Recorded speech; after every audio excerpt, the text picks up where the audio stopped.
And I wanted to ask you, what's one of the hardest questions you've ever had to ask yourself, if you could recall? Well, the first one that comes to mind, and then maybe I'll dig for a deeper or different one, is like to have to admit to myself or ask myself the question of like, you right now have the career and the life that like looks like the dream, but are you really happy, Emma? Are you really healthy? Are you really happy? Like, is this really what you want? And to be at that point and like realize and have to admit to myself that I wasn't and I didn't was one of the scariest things I've ever had to do.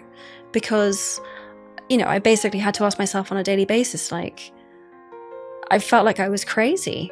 And walking away from something without knowing what you're walking towards was not having the answers, but leaving something that was that the world considered to be such high value, such a high value kind of moment in my professional life and career. I think that was sitting with that was a real moment of reckoning of like, can you tell yourself the truth? Can you live with your truth?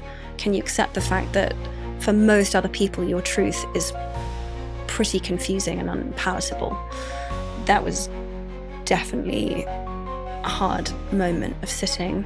More recently, because I've been being my own partner, asking myself, are you really living your values, the things that you preach? Are you actually aligned? And actually looking at some spaces in my life where I was like, shit, no, not at all. I'm actually not doing what I talk about. And I need to like create some sort of urgency or a deadline for that so that I make sure that I'm a person of integrity. I purport to be someone that cares about the world and about the planet and sustainability. And, you know, there are some things I was doing. Was it enough? By my own standards, not by anyone else's, just by my own. Probably not. But what's nice is I actually have the time now to be like, okay, what are you going to do about it?